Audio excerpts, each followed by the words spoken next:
All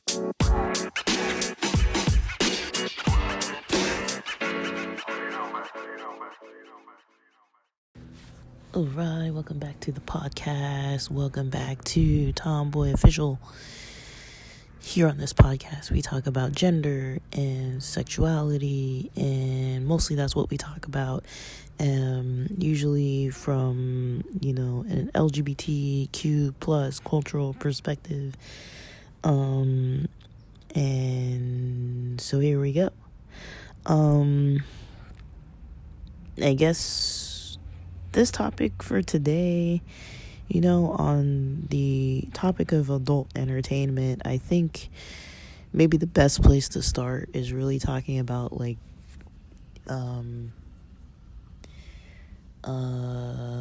topics of consent.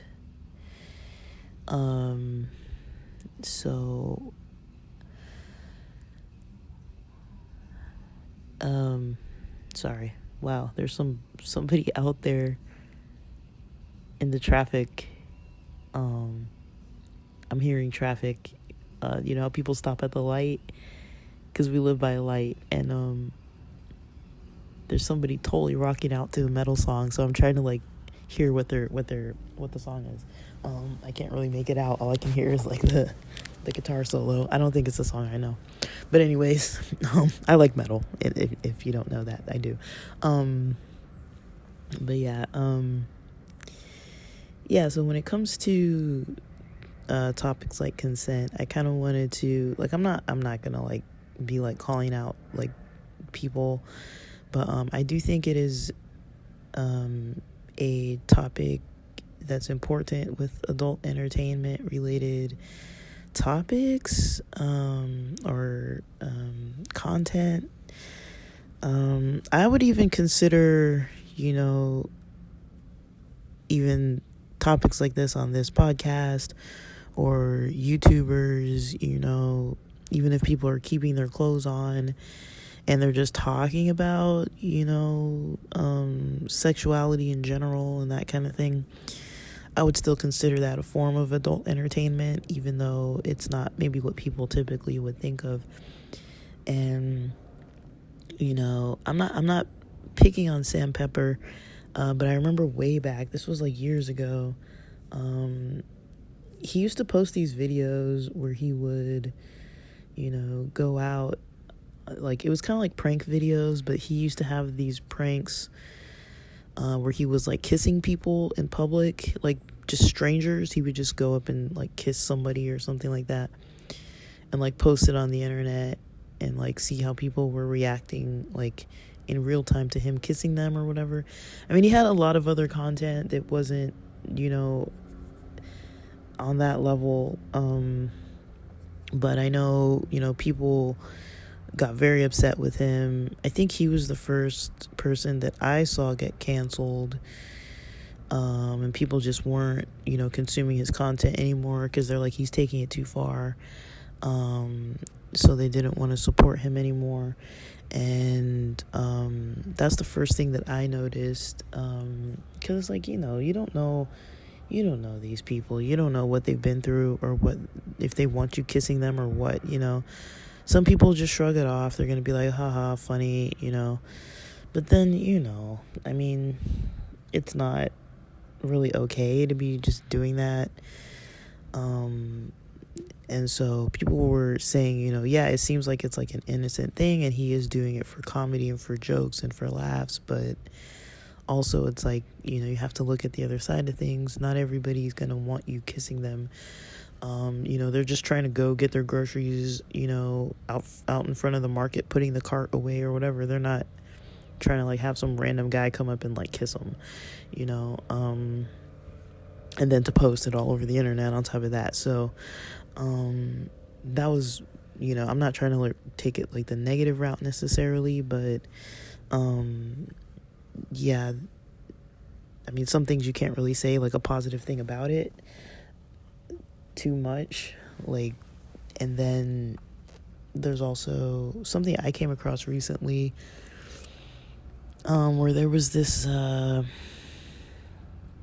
don't know what the topic was, but it was kind of like a stud for stud kind of video. So if people don't know what that is, that's kind of like when people talk. Well, this was a video about two queer women were talking about their own personal opinions or experiences with stud for stud dating. They were both kind of like a little more on the masculine presenting side.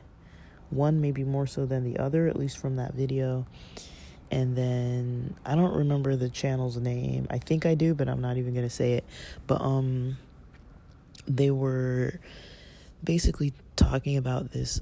It's kind of like a stereotype that, you know, you hear a lot in the queer community. The more you listen, the more you kind of hang out with people, you start hearing, you know, a lot of, you know, like lesbians in particular. Usually there's kind of this like masked women don't tend to date masked women, because they're like, that's gay, that's too gay. Like there's kind of like a stigma about it. And so in this video there were two kind of masked women kind of talking about their experiences about like what their limits would be dating, you know, masked women. And then they kind of got into this topic of touch me nots, like touch me not studs.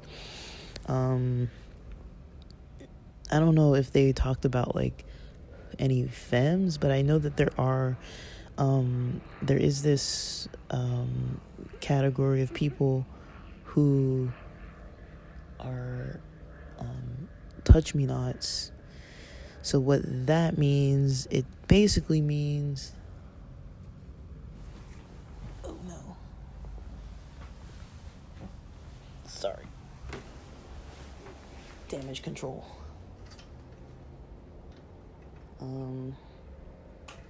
Sorry, there's a hole in my screen.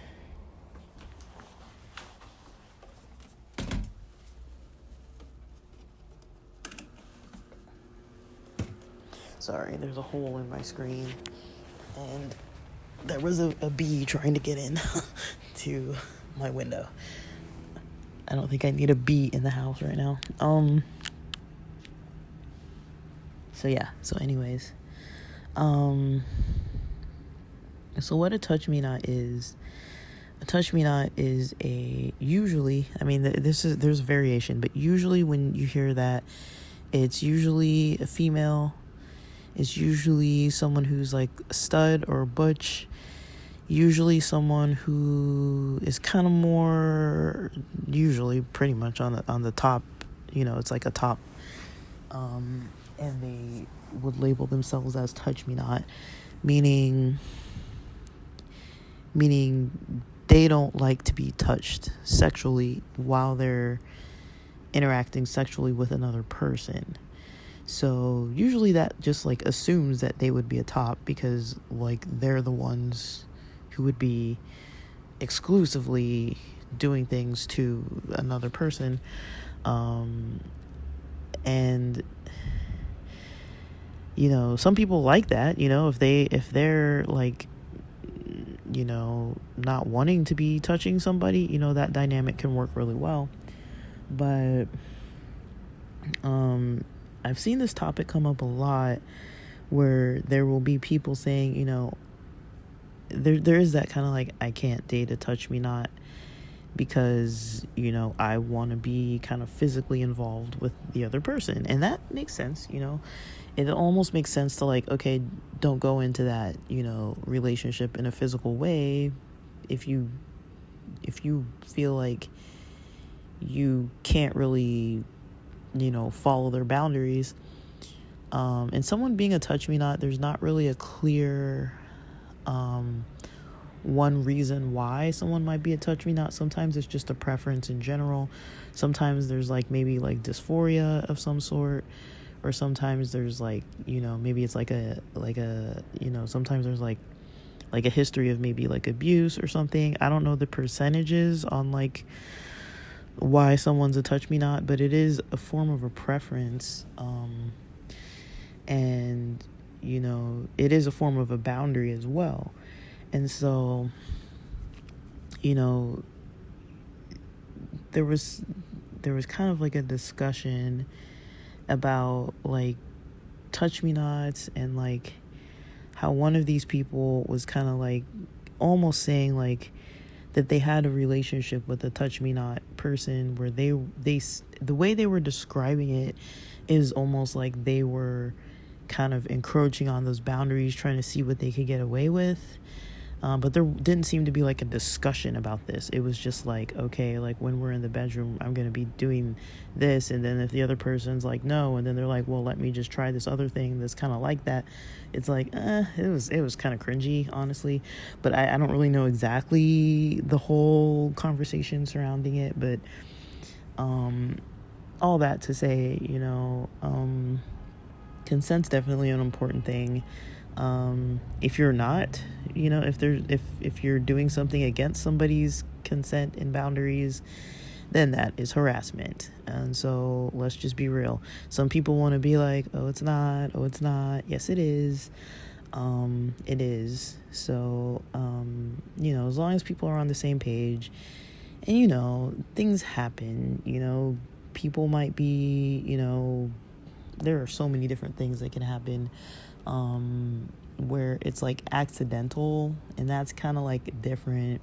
If maybe someone's a little maybe too rough, or a little too not understanding about something, or maybe like seems a little like they're joking about something that's like a sensitive topic for somebody else, or like maybe they didn't fully understand when somebody said don't do this, that they meant exactly some other, like something that maybe wasn't fully clear to somebody. Those things happen. Like, it's just, I'm not saying that it should be happening all the time, but it's like, that's different than somebody just actively being like, I'm literally just going to do whatever I want regardless of what this person's saying. And also for people to know that, like, they don't have to feel like forced into a situation. Like, I've heard, I've never really been with anybody who said this, but I have heard multiple people who have said, in their own experiences, that like they were doing something uncomfortable. Like, they were in a position where they felt this isn't really too comfortable, but I kind of felt like a little bit like, I kind of need to like go through with it, So, at any time, if somebody wants to just be like, I'm not doing this anymore, that's perfectly fine. People shouldn't be pressuring you. People shouldn't be like trying to like sway you, especially if you're making it very clear that you don't want to do something. It doesn't matter what it is. It can be anything from sending like nudes or partial nudes online to like, sexting somebody, to like, physically touching somebody in some way, or some kind of dynamic that they don't really want. Any of that can be, something that, a person may or may not be comfortable with. And, people always say this, communication is going to be the key, to making sure that things are on the same page. And like, I do think a lot of people can learn from BDSM culture about, consent and rules and like conversations and how to just like openly discuss things. Because, most other kind of dynamics in relationships, or different kind of categories of people, like gender and sexuality wise, most other categories of people don't tend to have a lot of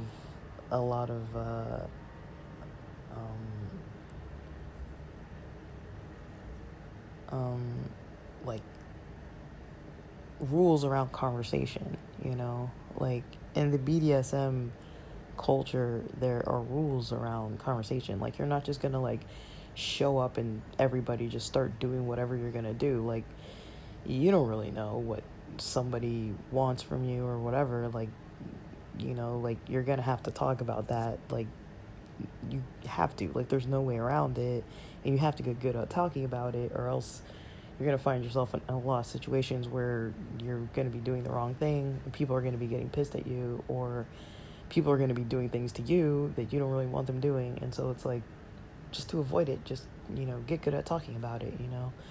Um, get good at knowing what you actually want and what you don't, and comfortable with I don't think, I mean, somebody made this comment. I don't remember what I was watching, but they made this comment and they were saying, like, if a person doesn't make you feel good, like, non-sexually, then they're not going to make you feel good sexually. And that's pretty true. Like, if you're already uncomfortable with a person and there's already kind of like these weird dynamics where you can't really be open and talk about things, and you can't really have conversations and discussions about stuff, and you just never really feel like heard, or you never really feel like they get you. I mean, in the bedroom, that's not going to really make it so all of a sudden, they kind of get what's going on. And, like, if the communication isn't good from the start, it's not necessarily going to be improving when things get more on an intense level. And so those are things to keep in mind, especially if people are kind of like new to like interacting with others in a sexual way. Like, it's kind of important to, it's definitely important to, kind of know where you are with stuff. And that's one good way to kind of look at things, if that's, for people who are kind of new, especially, or for people who kind of maybe haven't had a lot of like good luck with like, finding people that they kind of vibe with very, very well, and they're just like, man, whenever I like get with somebody, it's never really kind of what I'm like looking for, or like anything like that. It's just like, if they feel like they're having so many negative experiences, not blaming them, not blaming the person who's having the negative experiences, but it's just, that is one good kind of way to kind of overall look at it. Like, if this person doesn't make you feel good non-sexually, then it's gonna be even more complex, when you get things more involved in a sexual way. And so that can be one way of just kind of screening, potential for, things just not going well. And again, I'm not saying that it's somebody's fault, but it's like if they have a situation happen to them like that, unfortunately, I'm just saying, like, it's a good way to kind of think about it, and just to kind of have your antennas up and kind of have like the awareness button on, so that you can kind of be like alert about it. And I'm not saying be like super like paranoid and like hyper vigilant, but I mean, some people are, I mean, of course, but I'm not saying that you have to be like super paranoid about stuff. Like, you can go with the flow, but it's like, at any time you can decline a situation. It doesn't have to feel pressured. It doesn't have to feel like, oh, like, I don't want to let them down. They went through all this effort to get all the way here. It's like, no, if you're not feeling it, you're not feeling it. Like, you have every right to not want to do something. So, I think that's a good intro spot to start. Just because it's like, people can definitely dive more into that on their own. There's so many different like ways to go about figuring out how to get more comfortable or learn about doing certain things. I think it was Lacey Green. It was an old video, but she probably has new ones too. I know Lacey Green and Stevie Bobby, they talk a lot about consent. They both have a lot of topics about like queer sex topics, where they have a lot of good consent content on there. So yeah, check it out, and if you're interested in checking it out. But I think that's a good place to start for people who want to, I guess that's like square one, right? That's like square one. like after you know about yourself and what you're kind of interested in, you know, that's kind of like when you're interacting with others, that's kind of the main thing. And it's not just like you have consent for yourself, the other person needs to have consent too on their end. Like it goes both ways. And so yeah, so I hope that's interesting and helpful, and thanks for listening.